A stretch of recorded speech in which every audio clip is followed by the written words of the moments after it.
नमस्कार दोस्तों, आज मैं लेकर आई हूँ रॉबिन क्रिश्चियन जी की रचना का पार्ट फर्स्ट। उत्तर प्रदेश राज्य में छोटा सा गांव था। गांव का नाम गोरखपुर था। आज सरपंच के घर उनकी पत्नी को बेटा हुआ था। पूरे घर में खुशी छाई हुई थी। 3 माली इमारत था उनका घर। उनके पिताजी काफ़ी ज़मीन और जायदाद छोड़ गए थे। गांव की ज़मीनों में आधी ज़मीन उनकी ही थी।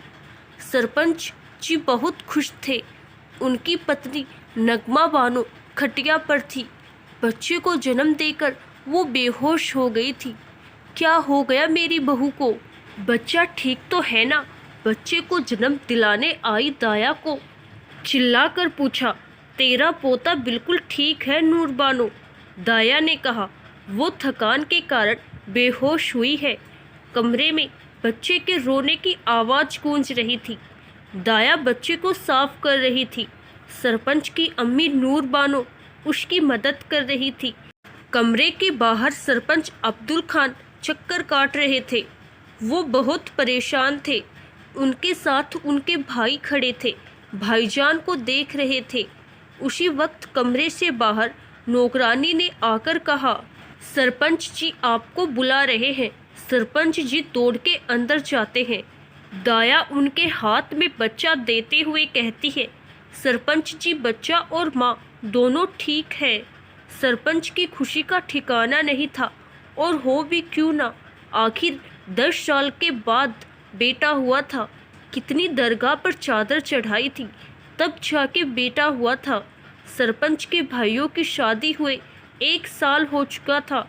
उन्होंने बेटे की उम्मीद छोड़ दी थी।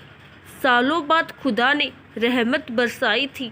सारे गांव वालों को कह दो, अगले मंगलवार सारे गांव को दावत पे आना है। सरपंच ने दोनों भाई को आदेश दिया। अरे भाईजान, इनकी औकात नहीं जो हमारे साथ दावत पे आए, छोटे भाई ने कहा। मंझले भाई ने कहा, छोटे चुप। भाईजान ने कहा है तो पूरे गांव में दावत होगी, समझा। सारे गांव वालों को न्योता देने के लिए नौकर को भेजा। गांव वाले बेहद गरीब थे। गांव में स्कूल और सरकारी अस्पताल सरपंच ने बनाए थे और सबके घर बिजली लगवाई थी। उनकी गांव में बेहद इज्जत थी। सरपंच के घर बेटे का जन्म होने से सब बेहद खुश थे। उनके साथ उनकी खुशी में शरीक होने के लिए गए। वहाँ पे नाच गाना हुआ। पूरे दिन रात जश्न हुआ। अरमान नाम रखा था सरपंच ने उनके बेटे का।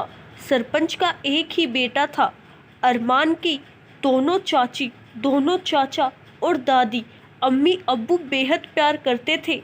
2 साल बाद अरमान के छोटी चाची और बड़ी चाची दोनों को एक एक बेटा हुआ।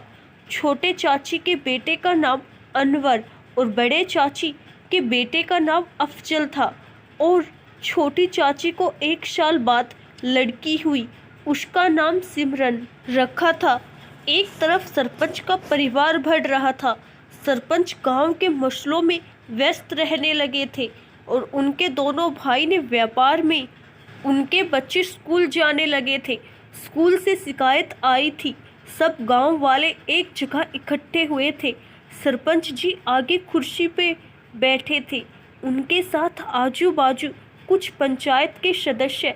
एक गरीब दिखने वाले पिता ने कहा, सरपंच जी आपके बेटे और भतीजे ने मिलके मेरे बेटे को बेहद मारा, उसके हाथ तोड़ दिए। की होगी कुछ बदमाशी तभी तो मारा होगा। सरपंच के भाई ने जवाब दिया, तुम शांत रहो। सरपंच ने कहा। गांव वालों ने कहा, सरपंच जी हाँ, आपके बच्चे ने दुकान वाले के बेटे को भी मारा था। अभी उनकी उम्र 15 साल है और गांव में सबको तंग कर रहे हैं, धौंस दिखाते हैं। आपकी खातिर हम कुछ उन्हें कह नहीं पाते, पर अब तो आपको उनको सजा देनी ही होगी।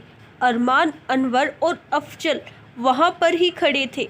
अरमान ने कहा, पिताजी उसने सिमरन को छेड़ा था।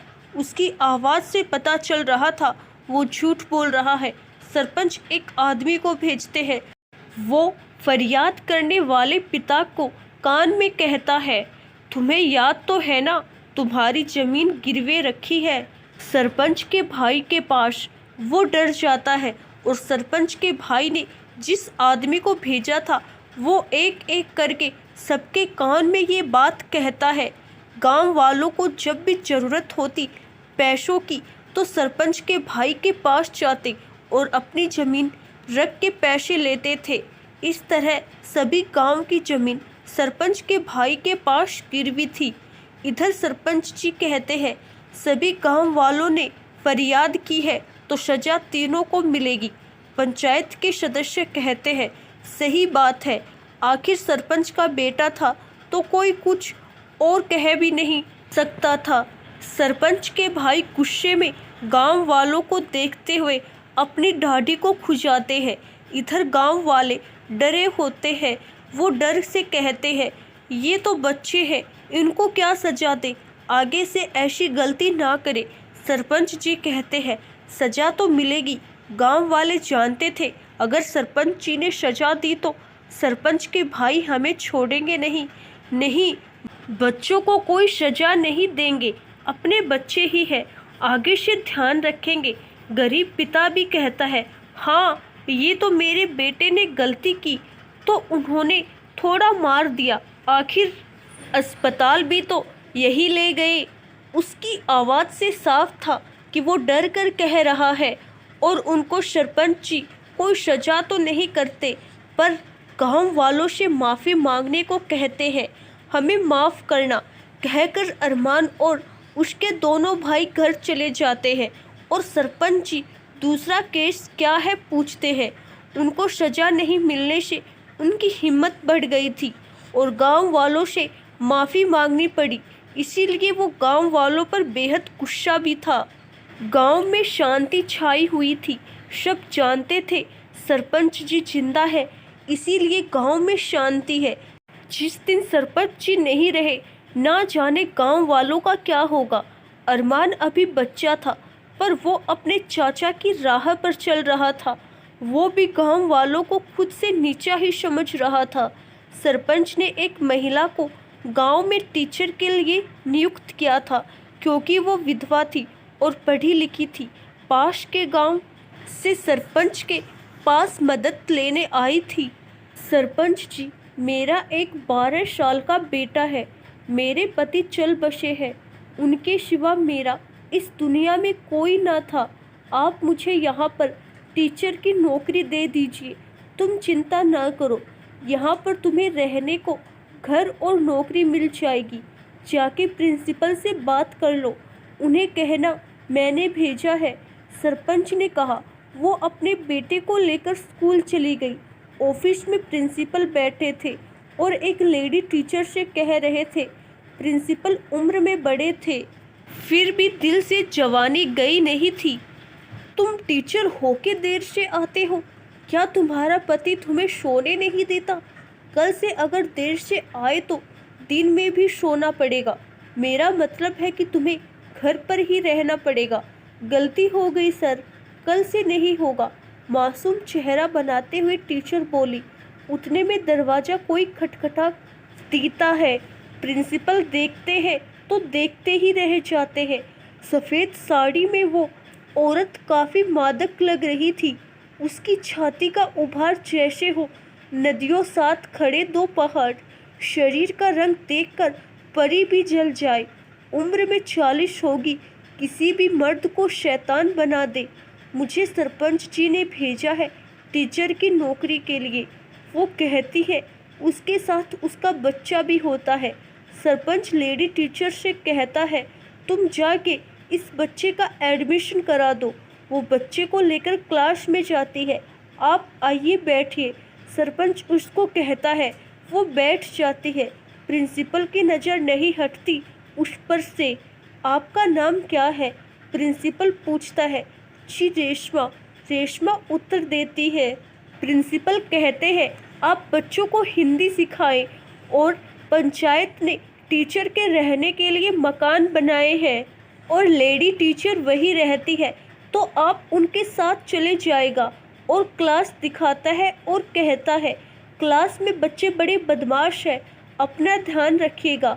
हेलो बच्चों, आज से मैं आपको हिंदी सिखाऊंगी। रेशमा कहती है, किताब निकालो, और बोर्ड पे कुछ लिख रही होती है। तभी क्लास में एक बच्चा कागज मारता है। किसने मारा? अरमान कहता है, मैंने। क्या करेगी? उसे प्रिंसिपल के पास ले जाती है। प्रिंसिपल अरमान को कहता है, बेटे तुम जाओ। रेशमा कहती है, प्रिंसिपल उसे जाने क्यों दिया? अरे वो सरपंच का बेटा है और उसके 2 चाचा खतरनाक है।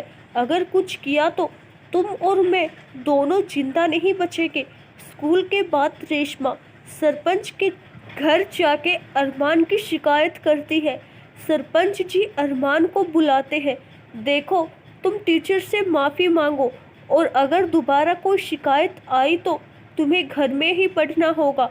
अरमान रेशमा से माफ़ी मांगता है, लेकिन वो इसका बदला जरूर लेगा, मन में ठान लेता है।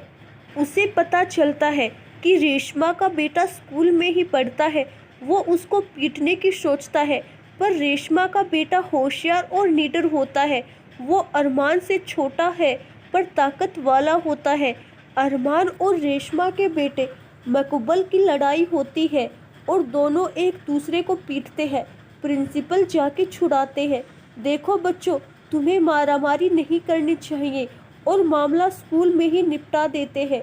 अरमान जानता था अब्बा को पता चला तो घर में ही पढ़ना पड़ेगा, तो वो कुछ नहीं करता। उसके चाचा दारू, गांजे और चरस के धंधे में होते हैं, पर भाईजान के डर से धंधा लखनऊ शहर में चलाते हैं। इधर अरमान को भी सिगरेट पीने की आदत लग गई थी। वो अपने दोनों भाई के साथ मिलके सिगरेट पीता था।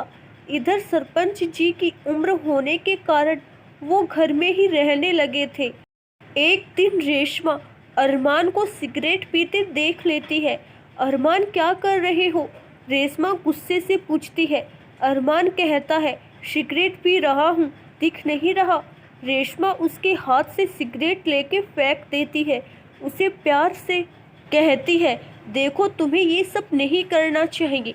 अगर दोबारा तुमने ऐसा कुछ किया तो मैं सरपंच जी से कह दूंगी। अरमान ठीक है कहकर वहाँ से चला जाता है। वो रेशमा को मार देने का प्लान बनाता है। अफजल और अनवर के साथ मिलकर रात को रेशमा के घर जाएंगे। तुम लोग मकबूल को संभालना, मैं रेशमा को संभाल लूँगा। रेशमा का घर और लेडी टीचर का घर एक साथ होता है। अरमान अपने दोनों भाई को लेके रेशमा के घर जाता। अनवर और अफजल नीचे खड़े होते हैं। वो उनके ऊपर खड़ा होके खिड़की से देखता है। गलती से वो लेडी टीचर वाली घर पर चढ़ा होता है। लेडी टीचर अपने पति के साथ आपत्तिजनक स्थिति में होती है। तुम मुझे सोने दो, अगर लेट होगा स्कूल में तो प्रिंसिपल फिर चिल्लाएगा। लेडी टीचर हंसते हंसते अपने पति को कह रही होती है, वो तो बूढ़ा हो गया, उसे क्या पता हमें रात को कितने काम होते हैं। उसका पति कहता है। दोनों अपने कपड़े निकालकर सेक्स कर रहे होते हैं। अरमान ये सब देखकर वो अपने भाई को लेकर चला जाता है। आगे की कहानी सुनने के लिए पार्ट 2 अवश्य देखें। धन्यवाद।